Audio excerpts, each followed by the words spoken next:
오늘도 즐겁고 행복한 하루 되셨습니까? 이야기 시작 전에 구독, 좋아요, 정중히 부탁드립니다. 좀 더 풍성한 이야기로 여러분을 찾아가겠습니다. 그럼 시작하겠습니다. 경기도 외곽의 한 주택가, 이른 새벽이었습니다. 담벼락 너머로 개 짖는 소리가 들렸고 골목 끝에선 누군가 쓰레기 봉투를 끌고 나가는 소리가 희미하게 스쳐 지나갔습니다. 아직 어둠이 가시지 않은 시간, 하늘은 회색과 남색 사이 어디쯤 머물러 있었습니다. 이정환은 이불을 걷어냈습니다. 몸이 먼저 기억하는 시간이었습니다. 알람을 맞추지 않아도 눈이 떠졌고 일어서면 발이 먼저 부엌으로 향했습니다. 30년을 교단에 섰던 사람의 습관이었습니다. 아침 6시 반이면 교실 문을 열어야 했고 그보다 1시간 먼저 집을 나서야 했습니다. 지금은 퇴직한 지 5년째였습니다. 하지만 몸은 여전히 그 리듬을 따랐습니다. 정화는 슬리퍼를 질질 끌며 부엌으로 걸어갔습니다. 낡은 장판이 발바닥에 차갑게 닿았습니다. 겨울이 지나고 봄이 왔지만 이 집은 여전히 냉기를 머금고 있었습니다. 오래된 단독주택이었습니다. 벽지는 군데군데 들떴고 천장 모서리엔 곰팡이 자국이 번져 있었습니다. 싱크대 앞에 섰습니다. 손을 뻗어 수도꼭지를 틀었습니다. 물소리가 고요를 깼습니다. 찬물에 손을 씻으며 정화는 창밖을 바라보았습니다. 마당 한쪽 작년에 심어둔 상추가 어설프게 돋아나 있었습니다. 누렇게 시들었다가 다시 올라온 잎사귀들, 제대로 돌보지 못한 흔적이 역력했습니다. 정화는 냉장고를 열었습니다. 미역 한 줌, 참기름, 국간장, 손이 익숙하게 움직였습니다. 냄비를 꺼내 가스레인지 위에 올렸습니다. 불을 켰습니다. 파란 불꽃이 고요하게 피어올랐습니다. 미역을 물에 불리는 동안 정화는 식탁 앞에 앉았습니다. 나무 식탁이었습니다. 결혼하던 해에 남편이 직접 고른 것이었습니다. 두껍고 묵직한 원목, 세월이 지나며 표면엔 흠집이 늘어났습니다. 숟가락 자국, 냄비 자국, 누군가 연필로 끄적인 낙서, 지워지지 않는 기억들이 나무결 사이에 스며들어 있었습니다. 정화는 식탁을 쓰다듬었습니다. 손끝에 닿는 나무의 감촉이 낯설지 않았습니다. 매일 아침 이 자리에 앉았고 매일 저녁 이 자리에서 밥을 먹었습니다. 하지만 요즘엔 혼자였습니다. 남편은 4년 전 세상을 떠났습니다. 아들은 10년 전 집을 나갔습니다. 10년, 긴 시간이었습니다. 정화는 창밖을 다시 바라보았습니다. 하늘이 조금씩 밝아지고 있었습니다. 회색빛이 옅은 청색으로 물들기 시작했습니다. 어디선가 까치 소리가 들렸습니다. 봄이 깊어지는 계절이었습니다. 미역국을 끓이는 냄새가 부엌에 번졌습니다. 정화는 자리에서 일어나 냄비 앞에 섰습니다. 국물이 보글보글 끓고 있었습니다. 김이 피어올라 얼굴을 스쳤습니다. 정화는 국자를 들어 국물을 떠서 맛을 보았습니다. 싱거웠습니다. 소금을 조금 더 넣었습니다. 그리고 문득 멈칫했습니다. 오늘이 무슨 날이었는지 기억났습니다. 도윤이의 생일이었습니다. 34번째 생일. 정화는 천천히 국자를 내려놓았습니다. 가슴 어딘가가 무겁게 가라앉았습니다. 매년 이날이 오면 같은 일을 반복했습니다. 미역국을 끓였습니다. 식탁에 그릇을 차렸습니다. 혼자 앉아서 식어가는 국물을 바라보았습니다. 먹지 않았습니다. 그냥 두었습니다. 김이 식으면 랩을 씌워 냉장고에 넣었습니다. 다음날 데워서 혼자 먹었습니다. 그게 전부였습니다. 정화는 그릇을 꺼냈습니다. 하나만 꺼냈습니다. 국을 떠서 그릇에 담았습니다. 김이 얇게 피어올랐습니다. 식탁에 그릇을 놓았습니다. 숟가락 하나를 그릇 옆에 놓았습니다. 그리고 앉았습니다. 맞은편 의자는 비어 있었습니다. 정화는 그 빈자리를 바라보았습니다. 오래전 그 자리엔 아들이 앉아 있었습니다. 고개를 숙이고 말없이 밥을 먹던 모습, 숟가락 부딪히는 소리만 들리던 식사 시간. 정화는 그때도 말을 걸지 못했습니다. 무엇을 물어야 할지 몰랐습니다. 아들이 무슨 생각을 하는지 몰랐습니다. 회사에서 무슨 일이 있었는지, 왜 표정이 그렇게 어두운지, 밤마다 술 냄새를 풍기며 돌아오는 이유가 무엇인지 묻고 싶었지만 입이 열리지 않았습니다. 교실에선 그렇게 부드러웠던 사람이었습니다.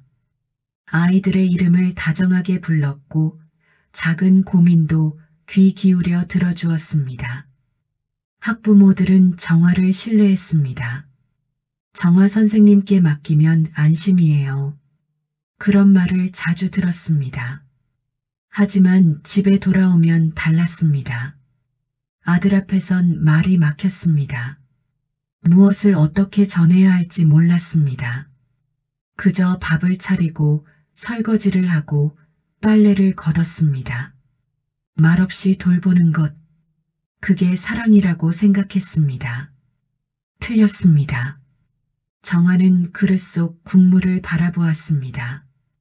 김이 거의 사라졌습니다. 표면에 기름이 얇게 번져 있었습니다.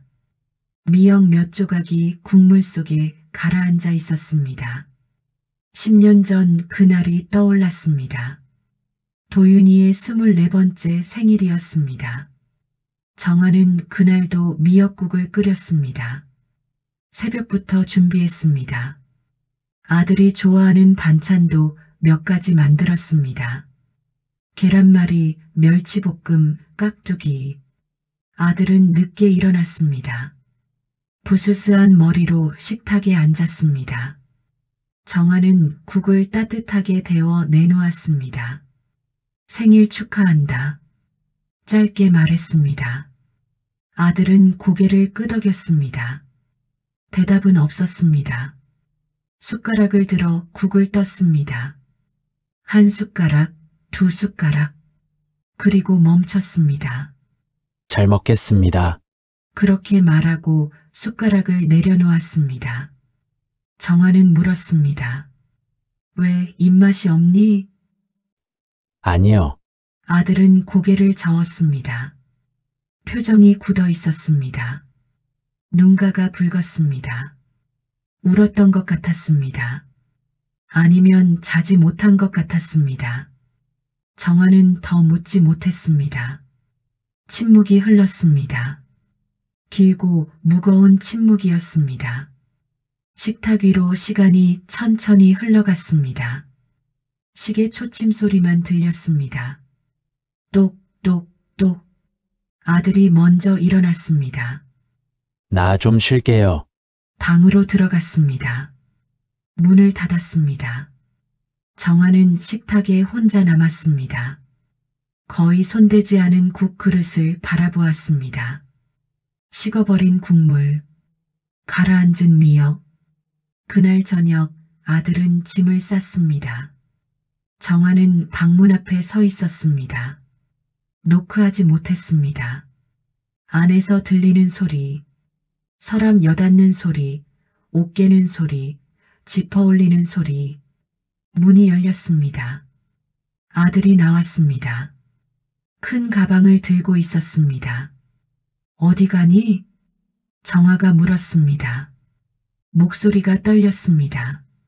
친구 집에 잠깐 있을게요. 언제 돌아오니? 모르겠어요. 아들은 현관으로 걸어갔습니다. 신발을 신었습니다. 정화는 뒤따라갔습니다. 말려야 한다고 생각했습니다. 하지만 입이 열리지 않았습니다. 도윤아. 겨우 이름을 불렀습니다. 아들이 돌아보았습니다. 눈이 마주쳤습니다. 그 눈빛을 정화는 평생 잊지 못할 것 같았습니다. 슬픔도 아니고 분노도 아니었습니다. 그냥 텅 비어 있었습니다. 잘 지내세요. 문이 닫혔습니다. 정화는 그 자리에 서 있었습니다. 한참을 아주 오래. 그 뒤로 아들은 돌아오지 않았습니다. 전화는 가끔 왔습니다. 명절이나 생일 같은 날. 짧은 통화였습니다. 안부를 묻고 건강하라는 말을 주고받고 끊었습니다. 만나자는 말은 없었습니다. 정화도 먼저 말하지 못했습니다. 미안하다는 말도 하지 못했습니다. 무엇이 미안한지 정확히 알 수 없었기 때문이었습니다. 정화는 식탁 위 국그릇을 바라보았습니다. 완전히 식어버린 국물. 김이 더 이상 피어오르지 않았습니다. 이게 미련이라는 걸 알고 있었습니다. 미련이자 미안함이었습니다. 매년 같은 날 같은 냄비로 끓이는 국. 아무도 먹지 않는 그릇. 빈자리를 향해 놓인 숟가락. 정화는 그릇을 들어 올렸습니다. 부엌으로 걸어가 국을 냄비에 다시 부었습니다. 불을 켰습니다. 데우기 시작했습니다. 창밖은 이미 환했습니다. 아침이 완전히 밝았습니다. 골목에선 사람들이 움직이기 시작했습니다. 누군가 대문을 열고 나가는 소리, 차 시동 거는 소리, 아이 재촉하는 목소리. 세상은 계속 돌아갔습니다. 정화는 혼자였지만 멈춰 있지는 않았습니다.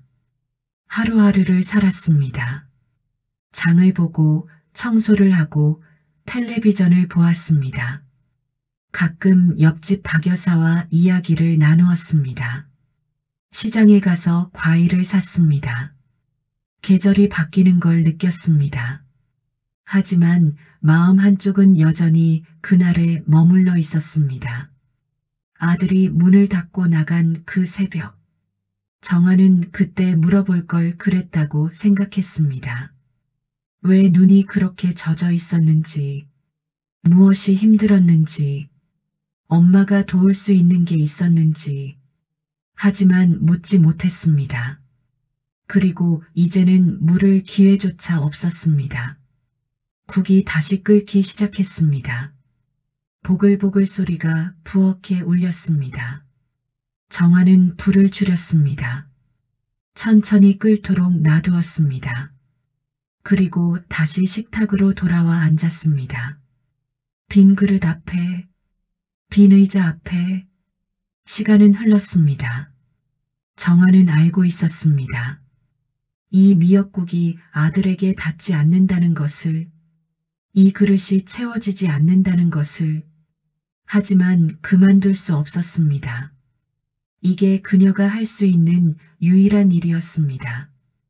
기다리는 것, 후회하는 것, 그리고 언젠가, 아주 먼 언젠가 다시 말을 걸 수 있기를 바라는 것.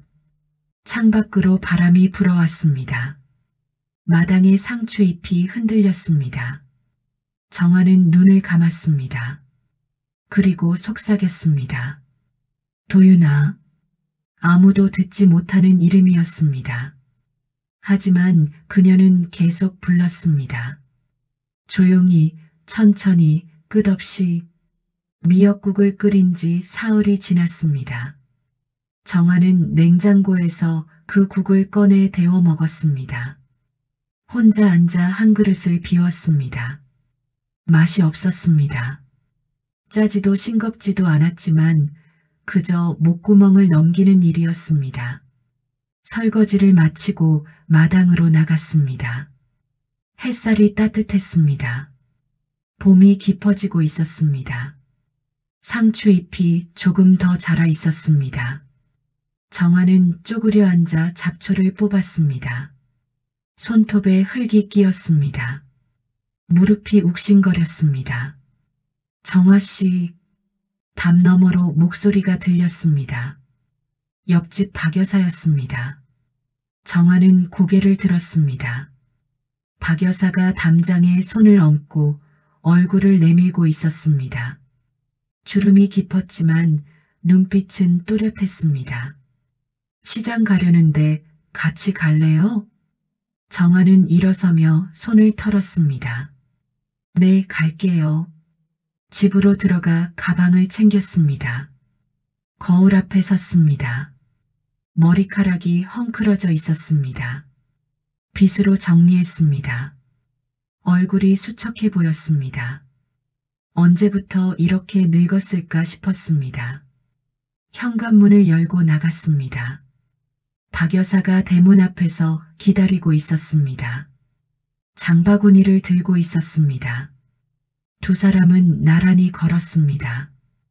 요즘 날씨 좋지요? 박 여사가 말했습니다. 네, 좋습니다. 꽃구경이라도 가야 하는데 혼자는 심심하고. 저도 그래요. 대화는 짧았습니다. 익숙한 패턴이었습니다. 날씨, 건강, 텔레비전 프로그램, 깊은 이야기는 없었습니다. 두 사람 모두 그런 대화를 원하지 않았습니다. 골목을 빠져나와 큰 길로 나왔습니다. 차들이 지나갔습니다. 버스 정류장에 사람들이 서 있었습니다. 정화는 그 모습을 바라보았습니다. 모두 어딘가로 가는 사람들이었습니다. 출근하는 사람, 학교 가는 학생, 시장 보는 주부. 정화는 문득 생각했습니다. 나는 어디로 가고 있는가? 시장까지는 걸어서 10분 거리였습니다. 두 사람은 천천히 걸었습니다. 박 여사가 입을 열었습니다. 아들은 요즘 연락 없지요? 정화의 발걸음이 조금 느려졌습니다. 가끔 합니다. 잘 지내나 봐요? 네, 잘 지낸대요. 바쁘겠네요. 젊은 사람들은. 박 여사의 말투는 가벼웠습니다. 악의는 없었습니다. 그저 일상적인 질문이었습니다. 하지만 정화의 가슴 어딘가가 쿡 찔렸습니다. 바쁘다. 그 말은 편리했습니다. 모든 걸 설명하는 단어였습니다. 연락이 없는 이유, 만나지 못하는 이유, 멀어진 이유. 바쁘니까. 바쁘다고 하면 더 물을 수 없었습니다. 시장에 도착했습니다. 사람들이 붐볐습니다. 과일 가게, 채소 가게, 생선 가게. 상인들의 호객 소리가 뒤섞였습니다. 정화는 박 여사를 따라 채소 가게로 갔습니다. 상추 얼마예요? 박 여사가 물었습니다. 5,000원이요. 지난주보다 비싸졌네. 요즘 다 올랐어요. 정화는 옆에서 조용히 서 있었습니다. 시금치를 집어들었습니다. 싱싱해 보였습니다. 장바구니에 넣었습니다. 감자도 몇 개 골랐습니다. 계산을 하고 나왔습니다. 박 여사가 말했습니다. 차나 한잔 하고 갈까요? 네, 좋아요. 시장 입구에 작은 찻집이 있었습니다. 두 사람은 안으로 들어갔습니다. 구석 자리에 앉았습니다.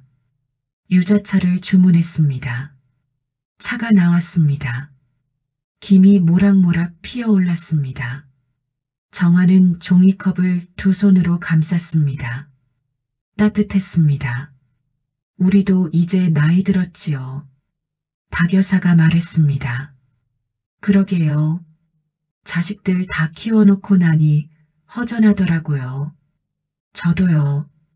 그래도 손주라도 보면 위안이 되는데. 박 여사는 손주 이야기를 꺼냈습니다.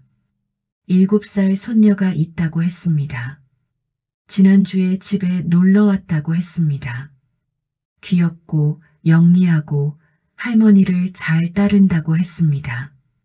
정화는 고개를 끄덕이며 들었습니다. 부럽지 않다고 할 수 없었습니다. 손주는커녕 아들 얼굴도 보지 못했습니다.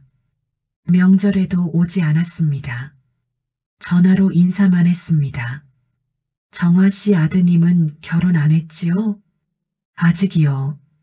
요즘 젊은이들은 다 늦게 하더라고요. 그렇습니다.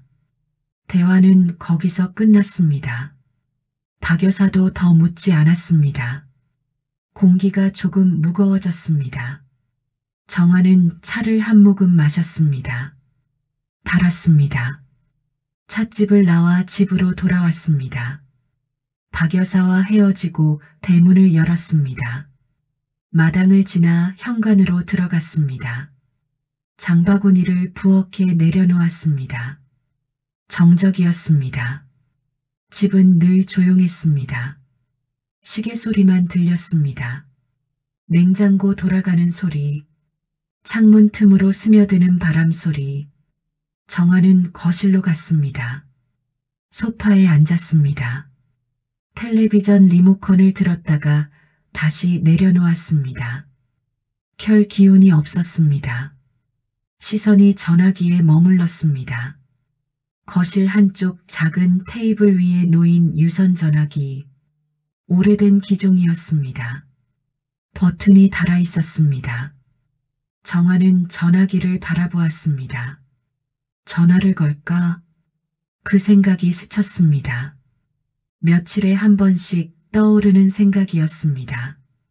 하지만 번호를 누르지는 못했습니다. 무엇을 말해야 할지 몰랐습니다. 안부를 묻는 거? 밥은 잘 먹느냐고 묻는 거? 건강하냐고 묻는 거?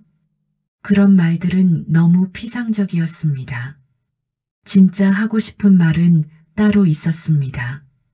미안하다고, 그때 왜 아무 말도 하지 못했는지 모르겠다고, 내가 힘들어하는 걸 알면서도 모른 척했던 게 후회된다고. 하지만 그런 말을 할 용기가 없었습니다.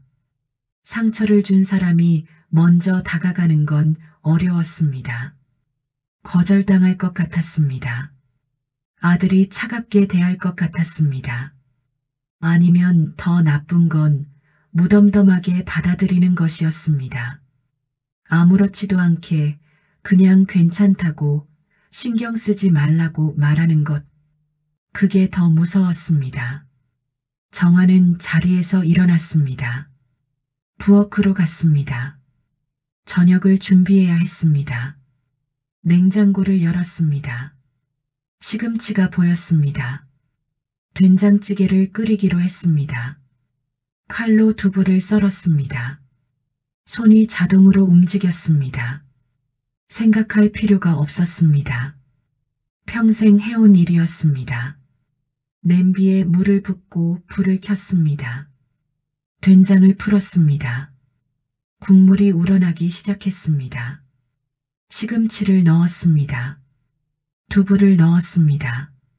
파를 썰어 넣었습니다. 찌개가 끓었습니다. 정화는 밥을 퍼서 상에 차렸습니다. 그릇 하나, 반찬 몇 가지, 김치, 식탁에 앉았습니다. 혼자였습니다.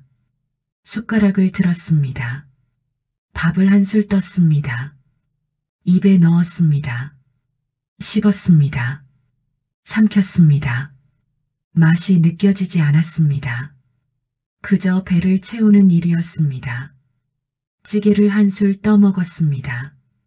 뜨겁고 짜고 얼큰했습니다. 하지만 공허했습니다.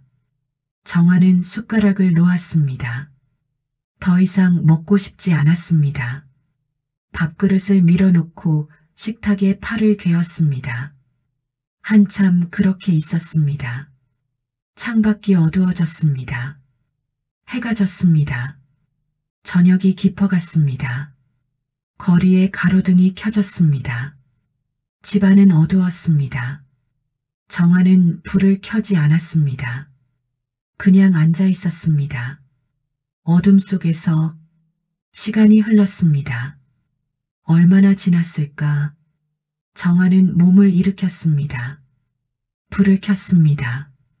환한 빛이 거실을 채웠습니다. 눈이 부셨습니다. 설거지를 했습니다. 그릇을 씻고 닦아서 정리했습니다. 싱크대를 닦았습니다. 행주를 빨아 걸었습니다. 거실로 돌아왔습니다. 전화기가 또 눈에 들어왔습니다. 정화는 전화기 앞에 섰습니다. 손을 뻗었습니다. 수화기를 들었습니다. 무거웠습니다. 번호를 눌렀습니다. 아들의 번호였습니다. 첫 번째 숫자, 두 번째 숫자, 세 번째 숫자, 손가락이 떨렸습니다. 여섯 번째 숫자까지 눌렀습니다. 그리고 멈췄습니다. 마지막 네 자리가 남았습니다. 하지만 더 이상 누를 수 없었습니다.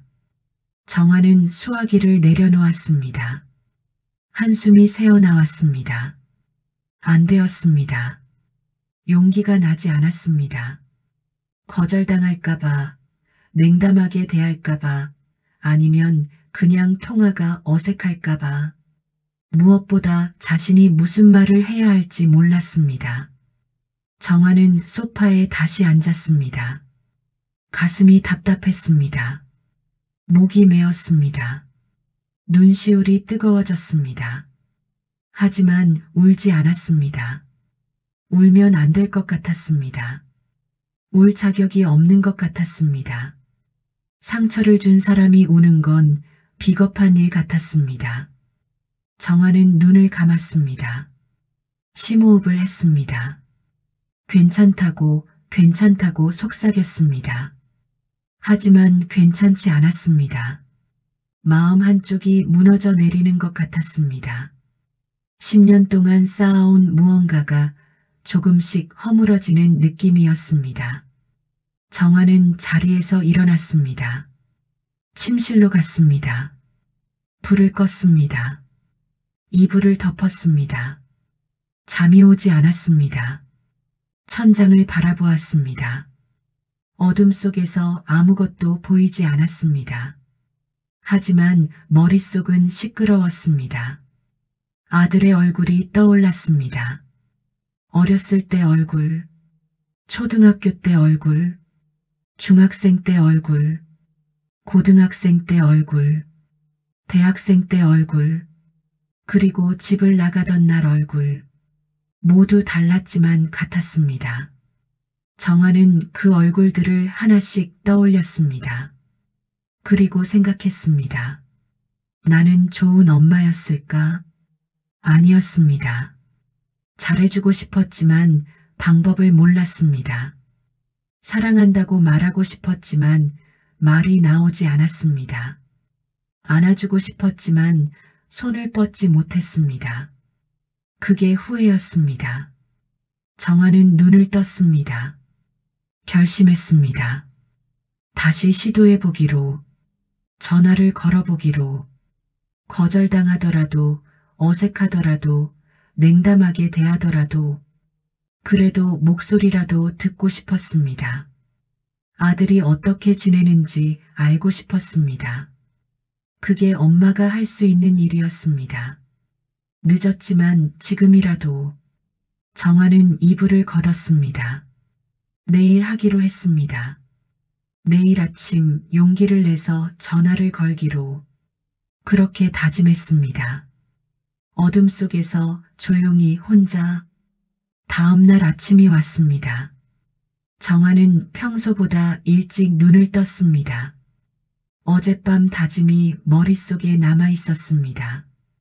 오늘은 전화를 걸겠다고, 아들의 목소리를 듣겠다고, 침대에서 일어나 세수를 했습니다. 거울 속 얼굴이 피곤해 보였습니다. 잠을 제대로 못 잤기 때문이었습니다. 밤새 뒤척였습니다. 부엌으로 갔습니다. 물을 끓였습니다. 차를 한 잔 마셨습니다. 따뜻한 액체가 목을 타고 내려갔습니다. 시계를 보았습니다. 오전 8시였습니다. 너무 이른 시간이었습니다. 아들은 아마 출근 준비 중일 것이었습니다. 방해가 될까 싶었습니다. 정화는 거실로 갔습니다. 소파에 앉았습니다. 전화기를 바라보았습니다. 손을 뻗었다가 다시 거두었습니다. 조금 더 기다리기로 했습니다.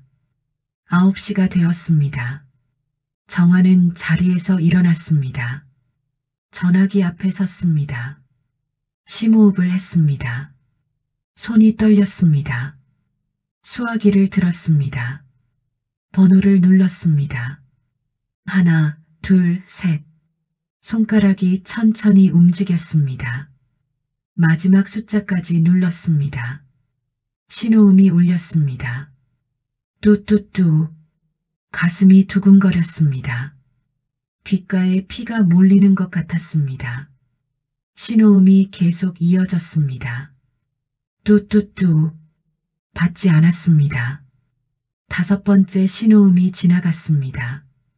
6번째, 7번째, 그리고 뚝 끊겼습니다.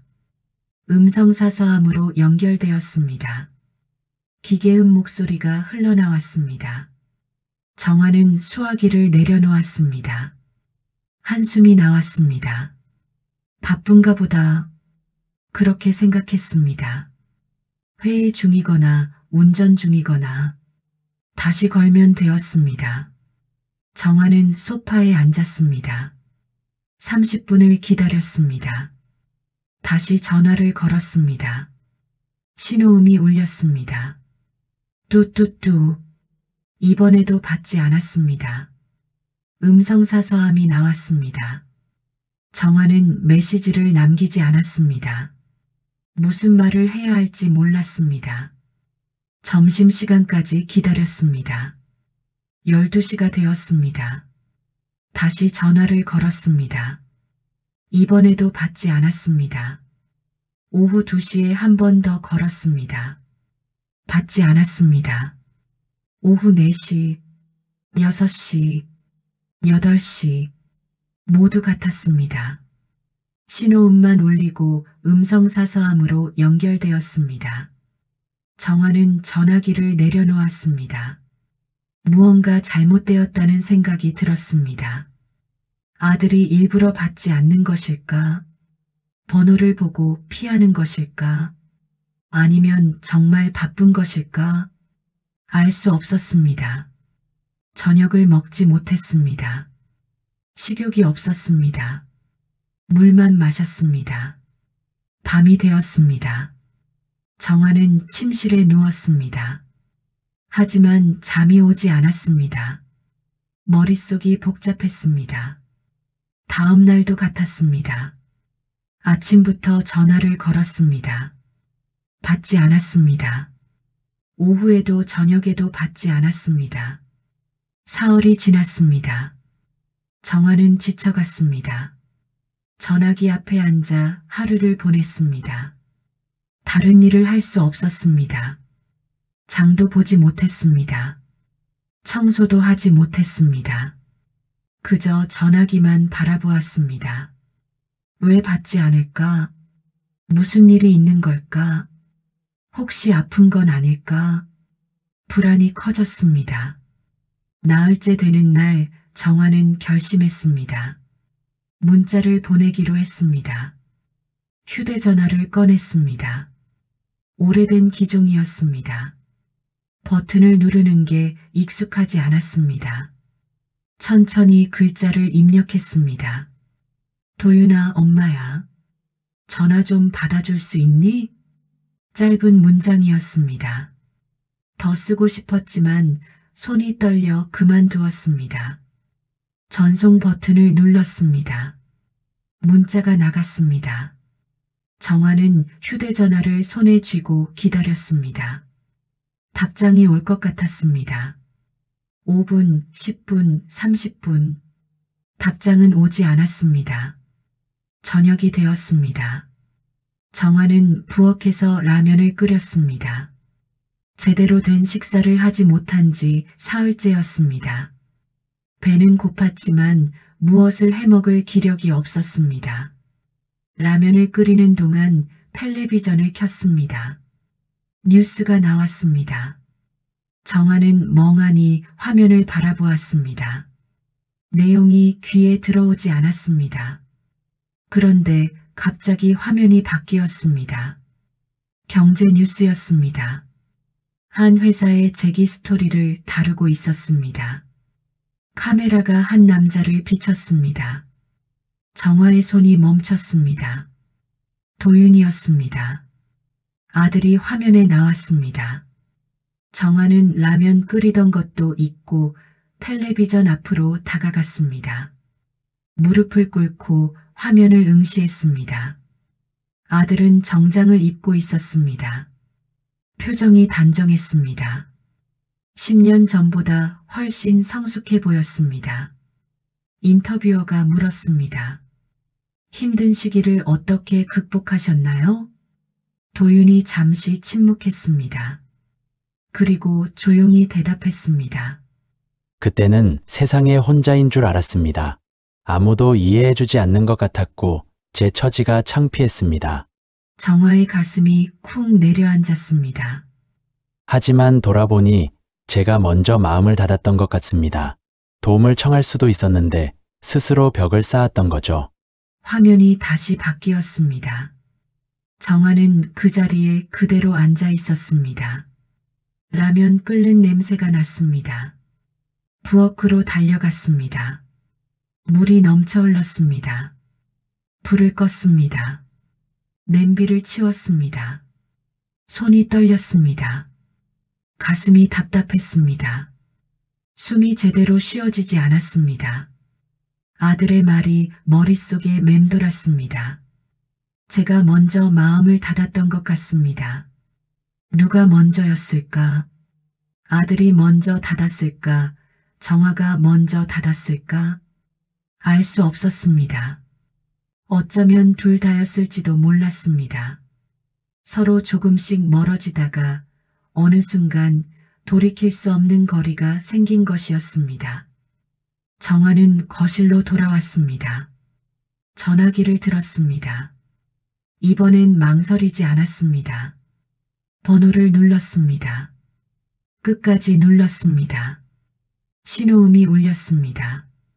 뚜뚜뚜. 정화는 눈을 감았습니다. 제발, 제발 받아달라고 속삭였습니다. 네 번째 신호음이었습니다. 그리고 소리가 끊겼습니다. 정화의 심장이 멎는 것 같았습니다. 여보세요? 아들의 목소리였습니다. 정화는 숨이 막혔습니다. 입이 열리지 않았습니다. 무슨 말을 해야 할지 순간 잊어버렸습니다. 여보세요? 아들이 다시 물었습니다. 목소리에 피곤함이 묻어났습니다. 정화는 입술을 열었습니다. 도윤아. 목소리가 떨렸습니다. 엄마, 아들이 말했습니다. 놀란 것 같았습니다. 응, 엄마야. 정화는 눈물이 날 것 같았습니다. 하지만 참았습니다. 울면 안 되었습니다. 무슨 일이세요? 아들의 목소리가 조심스러웠습니다. 정화는 뭐라고 대답해야 할지 몰랐습니다. 머릿속이 하얘졌습니다. 준비한 말이 다 사라졌습니다. 그저 떠오르는 대로 말했습니다. 밥은 잘 먹고 다니니? 침묵이 흘렀습니다. 긴 침묵이었습니다. 정화는 가슴이 조여왔습니다. 잘못 말한 것 같았습니다. 너무 평범한 질문이었습니다. 10년 만에 제대로 나눈 대화가 이게 맞나 싶었습니다. 네, 잘 먹고 있어요. 아들이 대답했습니다. 목소리가 부드러워졌습니다. 그리고 조용히 웃는 소리가 들렸습니다. 아주 작은 웃음이었습니다.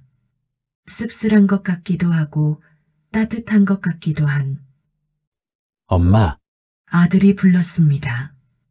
한 단어였습니다. 하지만 그 안에 많은 것이 담겨 있었습니다.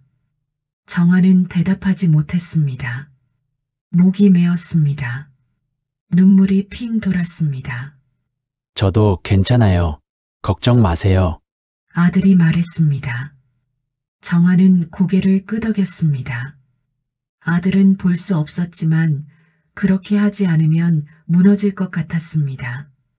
텔레비전에서 봤다. 정화가 말했습니다. 아, 그거요. 아들이 어색하게 웃었습니다. 잘하고 있구나. 네, 다시 침묵이었습니다. 하지만 이번 침묵은 달랐습니다. 무겁지 않았습니다. 어색하지만 따뜻했습니다. 엄마, 저 이제 들어가 봐야 할 것 같아요. 아들이 조심스럽게 말했습니다. 그래, 그래. 피곤하지. 네, 몸 조심해라. 엄마도요. 응.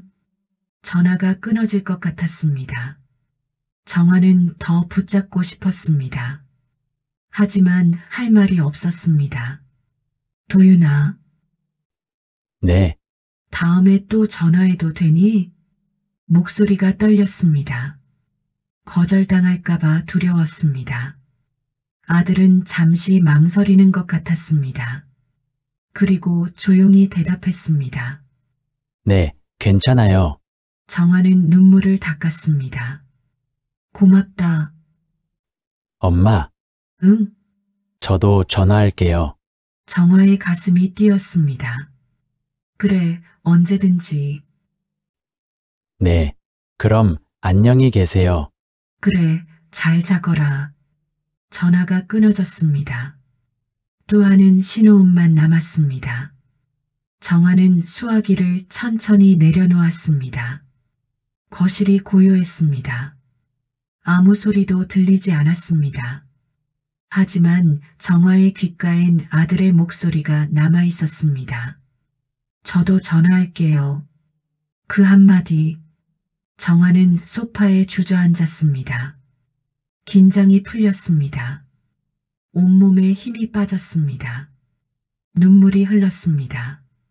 참았던 것들이 쏟아졌습니다. 10년간 쌓인 것들이 터져나왔습니다. 정화는 울었습니다. 소리내어 울지는 않았습니다. 조용히 고요히 눈물만 흘렸습니다. 슬픔이 아니었습니다. 안도였습니다. 희망이었습니다. 아직 늦지 않았다는 것, 다시 시작할 수 있다는 것. 정화는 창밖을 바라보았습니다. 밤이 깊었습니다. 별이 보였습니다. 오랜만에 보는 별이었습니다. 정화는 그 별을 바라보며 생각했습니다. 이제 시작이구나. 천천히 조금씩 다시 가까워질 수 있을 것 같았습니다. 그날 밤 정화는 오랜만에 깊이 잠들었습니다. 아침에 눈을 떴을 때 몸이 가벼웠습니다. 창밖은 환했습니다. 햇살이 커튼 사이로 스며들었습니다. 부엌으로 갔습니다. 물을 끓였습니다. 차를 마셨습니다. 휴대전화를 확인했습니다. 문자가 와 있었습니다.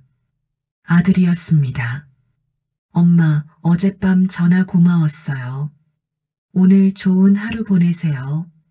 짧은 문장이었습니다. 하지만 정화는 그 문자를 여러 번 읽었습니다.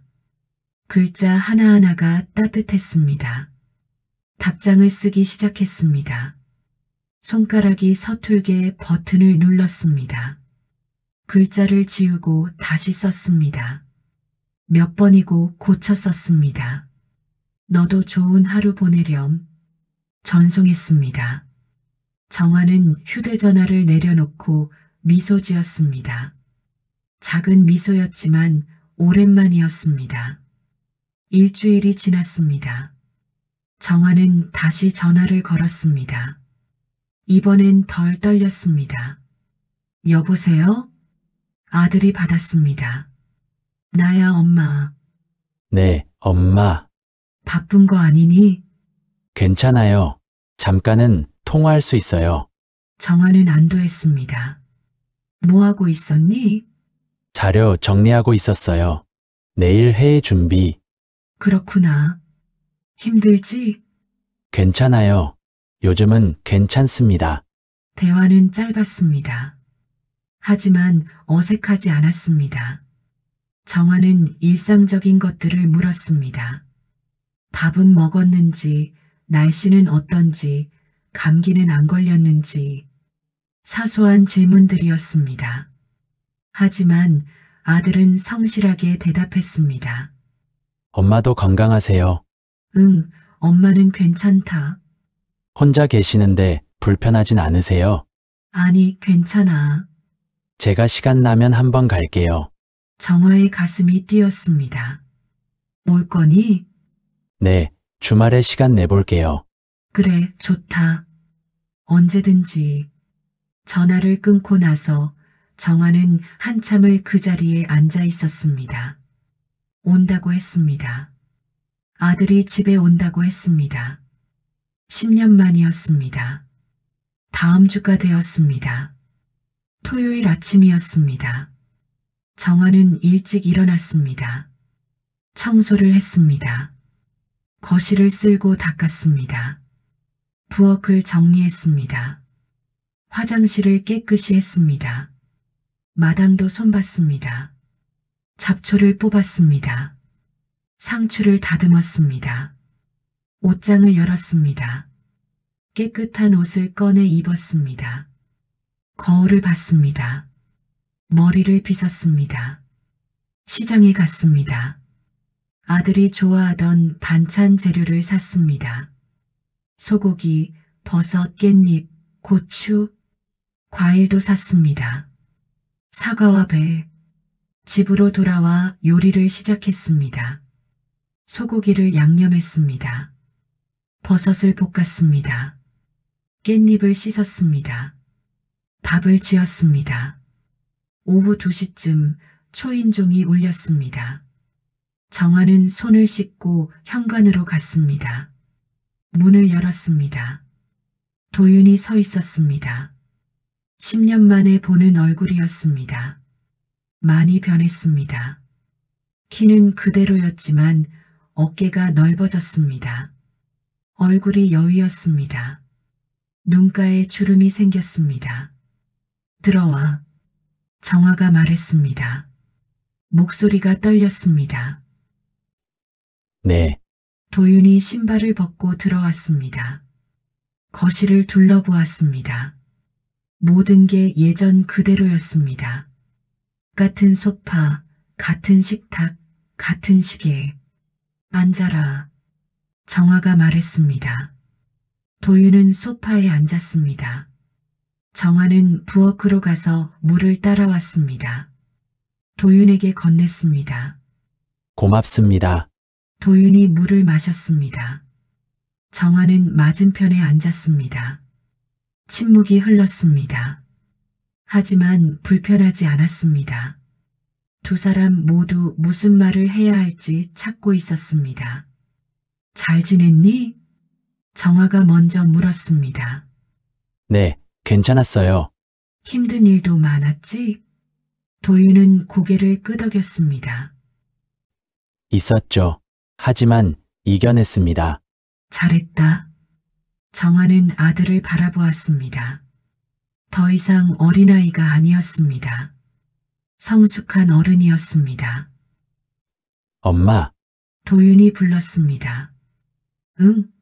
그때 제가 너무 미숙했어요. 정화는 숨을 멈췄습니다. 화사에서 실패했을 때 세상이 무너지는 것 같았어요. 엄마한테 실망시킨 것 같았고 창피했습니다.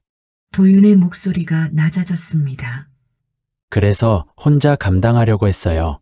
도움 청하는 게 약한 거라고 생각했죠. 그런데 그게 더 큰 실수였던 것 같아요. 정화는 눈물이 날 것 같았습니다. 하지만 참았습니다. 엄마도 미안하다. 엄마는 왜요? 물어봤어야 했어. 내가 무엇이 힘든지, 엄마가 뭘 도와줄 수 있는지. 엄마, 잘못이 아니에요. 아니다. 엄마가 더 잘했어야 했어. 정화는 고개를 저었습니다. 엄마는 말하는 걸 못했다. 학교에선 그렇게 부드러웠는데 집에 오면 말이 안 나왔어. 특히 너한테. 왜요? 모르겠다. 너무 소중해서 그랬나 봐. 실수할까봐 두려웠던 것 같아. 도윤은 조용히 웃었습니다. 엄마도 완벽하지 않으셔도 돼요. 그 말에 정화의 눈에서 눈물이 흘렀습니다. 참을 수 없었습니다. 미안하다, 도윤아. 저도 미안해요, 엄마. 두 사람은 한참 그렇게 앉아 있었습니다. 말없이, 하지만 마음은 닿아 있었습니다. 정화는 눈물을 닦았습니다. 배고프지? 밥 먹자. 네, 부엌으로 가서 음식을 차렸습니다. 도윤도 따라와 도왔습니다. 그릇을 나르고 수저를 놓았습니다. 식탁에 음식이 차려졌습니다. 소고기 볶음, 버섯나물, 깻잎 무침, 김치, 밥. 두 사람은 마주 앉았습니다. 10년 만에 다시 마주한 식탁이었습니다. 잘 먹겠습니다. 도윤이 말했습니다. 많이 먹어라. 정화가 말했습니다. 도윤은 숟가락을 들었습니다. 밥을 한 숟가락 떴습니다. 입에 넣었습니다. 정화는 그 모습을 바라보았습니다. 맛있어요. 도윤이 말했습니다. 미소를 지었습니다. 정화도 웃었습니다. 밥을 먹는 동안 두 사람은 이야기를 나눴습니다. 도윤은 회사 이야기를 했습니다. 새로 시작한 일, 동료들, 앞으로의 계획. 정화는 마을 이야기를 했습니다. 이웃들, 텃밭, 계절의 변화. 평범한 이야기들이었습니다. 하지만 소중했습니다. 식사를 마치고 설거지를 했습니다. 도윤이 거들었습니다. 정화가 씻으면 도윤이 닦았습니다. 옛날처럼 하네. 정화가 말했습니다. 옛날에도 이렇게 했나요? 초등학교 때 자주 그랬지. 내가 설거지 도와준다고. 기억 안 나요. 엄마는 기억해. 도윤은 웃었습니다. 설거지를 마치고 거실로 갔습니다. 소파에 나란히 앉았습니다. 이따 돌아가야 해요. 도윤이 말했습니다. 그래, 멀어서 그렇지. 다음에 또 올게요. 언제든지 와라. 일주일에 한 번은 올 수 있을 것 같아요. 정화는 놀랐습니다. 그렇게 자주? 네, 시간 낼 수 있어요. 바쁘지 않니? 괜찮아요. 엄마 보러 오는 게 더 중요해요. 정화는 아들의 손을 잡았습니다. 고맙다. 저야말로요. 두 사람은 잠시 손을 잡고 있었습니다. 따뜻했습니다. 도윤이 일어났습니다. 신발을 신었습니다.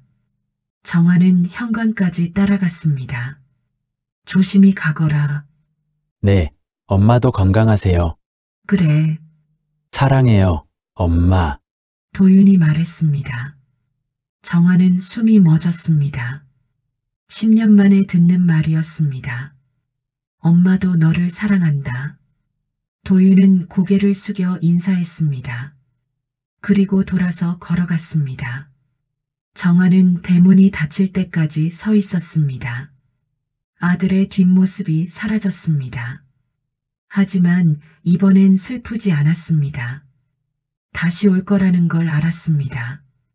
정화는 집으로 들어왔습니다. 식탁을 바라보았습니다.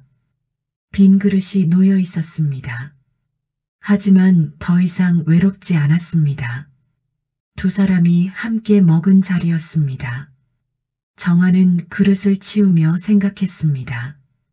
관계는 한 번에 회복되지 않는다는 것을, 천천히 조금씩 시간을 들여 쌓아가는 것이라는 것을, 그리고 그 과정이 결코 늦은 게 아니라는 것을, 창밖으로 해가 기울었습니다. 저녁이 다가왔습니다. 정화는 마당으로 나갔습니다. 상추 잎을 만졌습니다. 싱싱했습니다. 바람이 불었습니다. 따뜻한 바람이었습니다. 정화는 하늘을 올려다보았습니다. 구름이 천천히 흘러갔습니다. 세상은 계속 돌아갔습니다. 하지만 이제 정화는 혼자가 아니었습니다. 아들이 있었습니다. 멀리 있지만 마음은 가까웠습니다. 그것만으로 충분했습니다. 정화는 집으로 들어왔습니다. 휴대전화를 확인했습니다. 문자가 와 있었습니다. 엄마, 잘 도착했어요. 오늘 정말 좋았습니다. 다음 주에 또 갈게요. 정화는 답장을 썼습니다. 조심히 들어가서 다행이다. 다음 주에 보자. 전송했습니다. 그리고 휴대전화를 내려놓았습니다. 미소가 입가에 머물렀습니다. 부엌으로 갔습니다. 저녁을 준비했습니다. 간단한 식사였습니다. 하지만 마음은 가벼웠습니다. 혼자 밥을 먹었습니다. 하지만 외롭지 않았습니다. 다음 주를 기다리면 되었습니다. 그리고 그 다음 주도 시간은 천천히 흘렀습니다. 정화는 그 시간을 견딜 수 있었습니다. 이제는 기다림이 희망이 되었으니까 밤이 되었습니다. 정화는 침대에 누웠습니다. 눈을 감았습니다. 마음이 편안했습니다. 오랜만에 느끼는 평온이었습니다.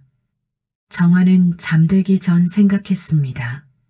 내일은 어떤 하루일까? 다음 주는 어떤 시간일까? 앞으로는 어떤 날들이 올까?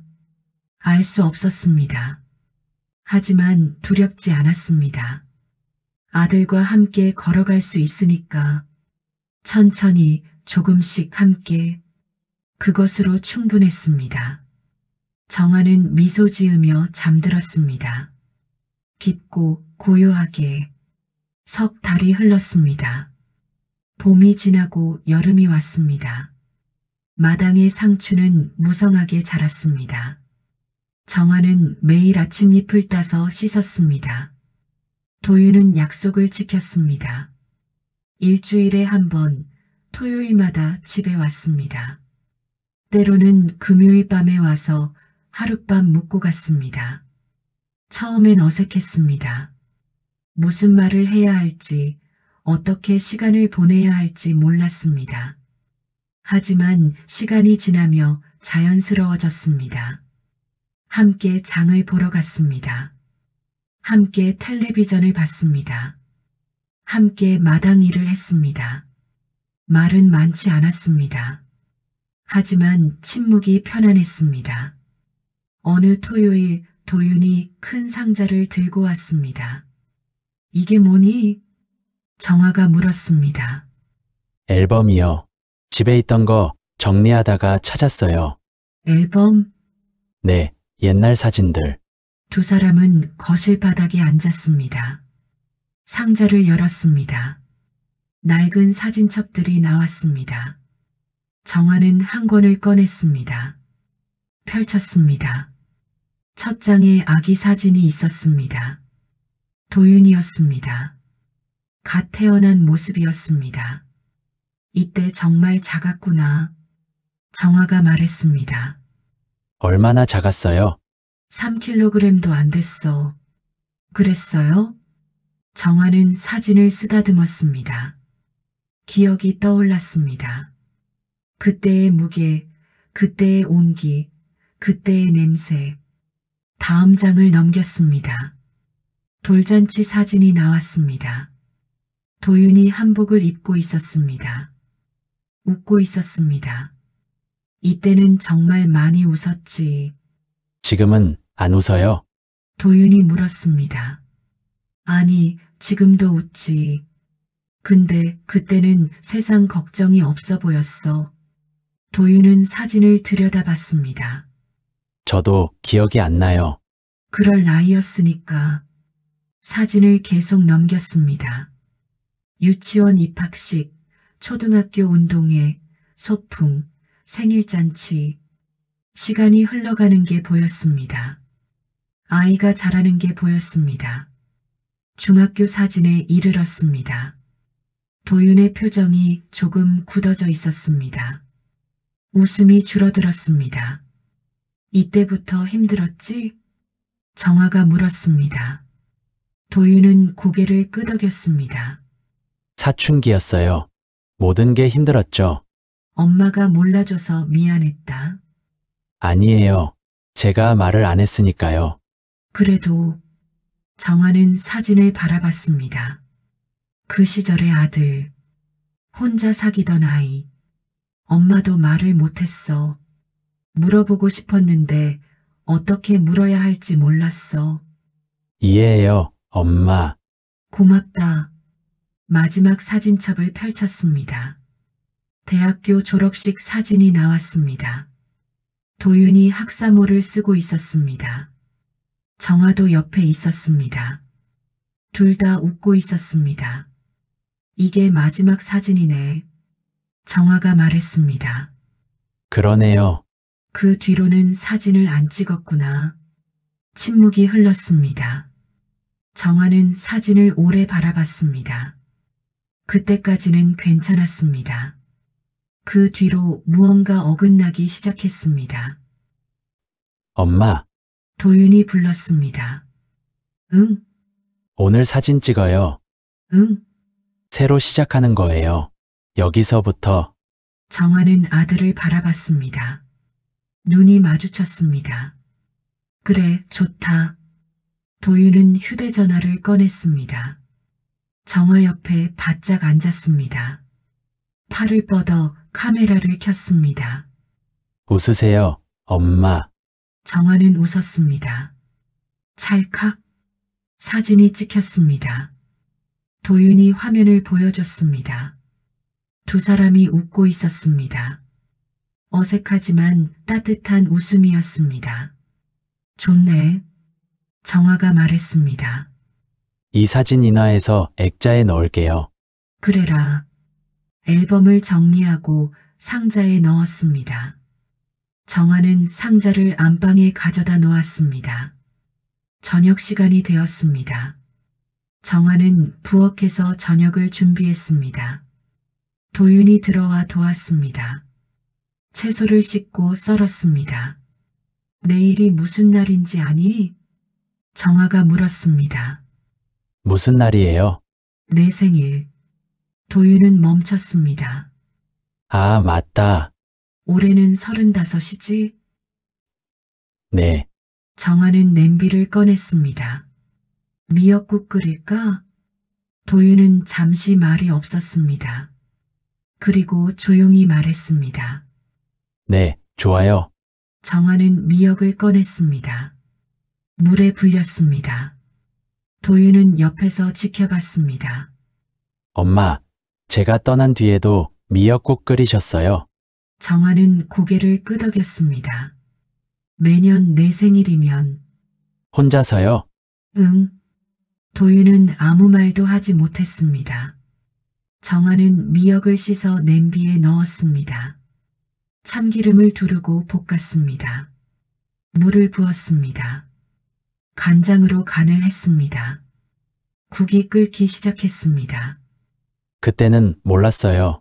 도윤이 말했습니다. 뭘? 엄마가 얼마나 힘드셨을지.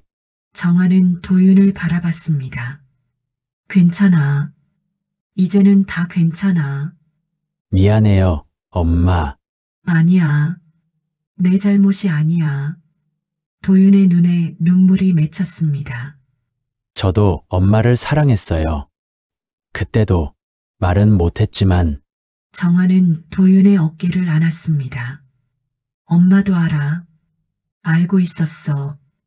두 사람은 한참 그렇게 있었습니다. 국이 끓는 소리만 들렸습니다. 다음 날 아침이었습니다. 정화는 일찍 일어났습니다. 미역국을 데웠습니다. 밥을 지었습니다. 반찬을 차렸습니다. 도윤이 일어났습니다. 생일 축하한다. 정화가 말했습니다. 고맙습니다, 엄마. 식탁에 앉았습니다. 두 그릇에 국이 놓여 있었습니다. 김이 피어올랐습니다. 잘 먹겠습니다. 도윤이 말했습니다. 정화도 숟가락을 들었습니다. 함께 먹었습니다. 국은 따뜻했습니다. 짜지도 싱겁지도 않았습니다. 딱 좋았습니다. 맛있어요. 도윤이 말했습니다. 그래, 다행이다. 정화는 아들이 먹는 모습을 바라봤습니다. 숟가락질이 빨랐습니다. 그릇을 금방 비웠습니다. 더 먹을래? 네, 정화는 국을 더 떠줬습니다. 도윤은 그것도 다 먹었습니다. 식사를 마치고 설거지를 했습니다. 거실로 나왔습니다. 도윤이 가방을 챙겼습니다. 벌써 가니? 오후에 약속이 있어요. 그래, 알았다. 도윤은 신발을 신었습니다. 정화는 현관까지 따라갔습니다. 다음 주에 또 올게요. 응, 조심히 가거라. 도윤이 돌아섰다가 다시 돌아왔습니다. 정화를 안았습니다. 정화는 놀랐습니다. 하지만 곧 아들을 안았습니다. 따뜻했습니다. 사랑해요, 엄마. 엄마도 사랑한다.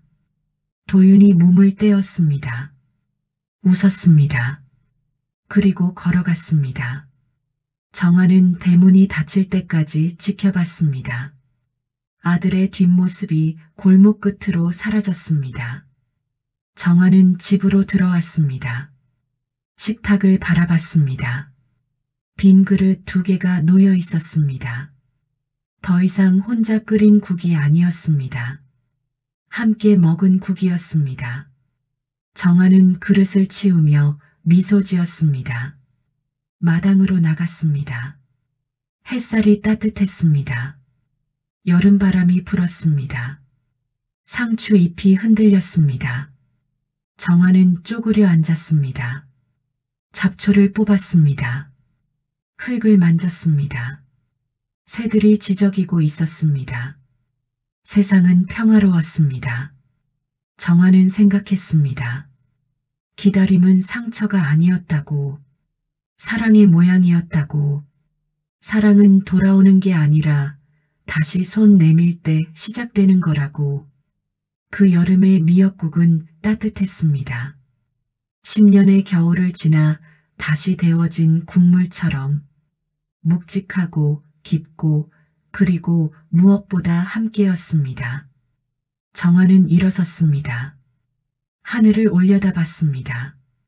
구름이 천천히 흘러갔습니다. 시간도 그렇게 흘러갔습니다. 하지만 이제는 두렵지 않았습니다. 아들이 있었습니다. 멀지만 가까웠습니다. 일주일에 한 번 토요일마다 왔습니다. 그것으로 충분했습니다. 정화는 집으로 들어왔습니다. 휴대전화를 확인했습니다. 문자가 와 있었습니다. 엄마, 잘 도착했어요. 오늘 생일 정말 좋았습니다. 엄마 덕분이에요. 사랑해요. 정화는 답장을 썼습니다. 엄마도 너를 사랑한다. 건강하고 다음 주에 보자. 전송했습니다. 정화는 휴대전화를 내려놓았습니다. 창밖을 바라봤습니다. 여름이 한창이었습니다. 초록이 무성했습니다. 생명이 가득했습니다. 정화는 소파에 앉았습니다. 평온했습니다. 오랜만에 느끼는 행복이었습니다. 크지 않았습니다. 조용했습니다. 하지만 확실했습니다. 이제 정화는 알았습니다. 부모도 잘한다는 것을, 늦더라도 더디더라도 배워간다는 것을, 완벽하지 않아도 괜찮다는 것을, 사랑한다고 말하는 것, 미안하다고 말하는 것, 손을 내미는 것, 그게 시작이라는 것을 정화는 눈을 감았습니다.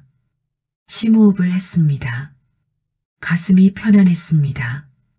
오래된 무게가 내려앉았습니다. 후회의 무게, 미안함의 무게, 그리움의 무게, 모두 가벼워졌습니다. 이제는 희망이 그 자리를 채웠습니다. 정화는 자리에서 일어났습니다. 부엌으로 갔습니다. 저녁을 준비해야 했습니다. 혼자였지만 외롭지 않았습니다. 다음 주가 기다려졌습니다. 그리고 그 다음 주도 시간은 천천히 흘렀습니다. 정화는 그 시간을 사랑했습니다. 기다림도 만남도 헤어짐도 모두 사랑의 일부였으니까. 저녁 햇살이 부엌을 비쳤습니다. 정화는 도마 위에 채소를 올렸습니다. 칼을 들었습니다. 썰기 시작했습니다. 리듬이 있었습니다. 익숙한 리듬이었습니다. 이 일상이 좋았습니다. 평범하지만 소중했습니다. 그리고 이제는 혼자가 아니었습니다. 마음속에 아들이 있었습니다. 전화기 너머 일주일 뒤 언제나 닿을 수 있는 곳에 그것으로 충분했습니다. 정화는 웃었습니다. 조용히 혼자서 하지만 행복했습니다. 창밖으로 저녁 노을이 물들었습니다. 하늘이 붉게 그리고 주황빛으로 물들었습니다. 아름다웠습니다. 정화는 잠시 손을 멈추고 그 노을을 바라봤습니다. 내일도 이런 하루가 올 것입니다. 그리고 모레도 평범하지만 소중한 하루들. 정화는 그 하루들을 살아갈 것입니다. 천천히, 조용히, 그리고 사랑하며. 여름은 계속될 것입니다. 그리고 언젠가 가을이 오고 겨울이 오고 다시 봄이 올 것입니다. 시간은 흐를 것입니다. 하지만 이제 정화는 두렵지 않습니다. 희망이 있으니까, 사랑이 있으니까, 그리고 무엇보다 다시 시작할 수 있다는 걸 알았으니까. 정화는 다시 칼을 들었습니다. 채소를 썰었습니다. 부엌에 칼질 소리만 울렸습니다. 고요하고 평화로운 소리였습니다. 그 소리 속에서 정화는 행복했습니다.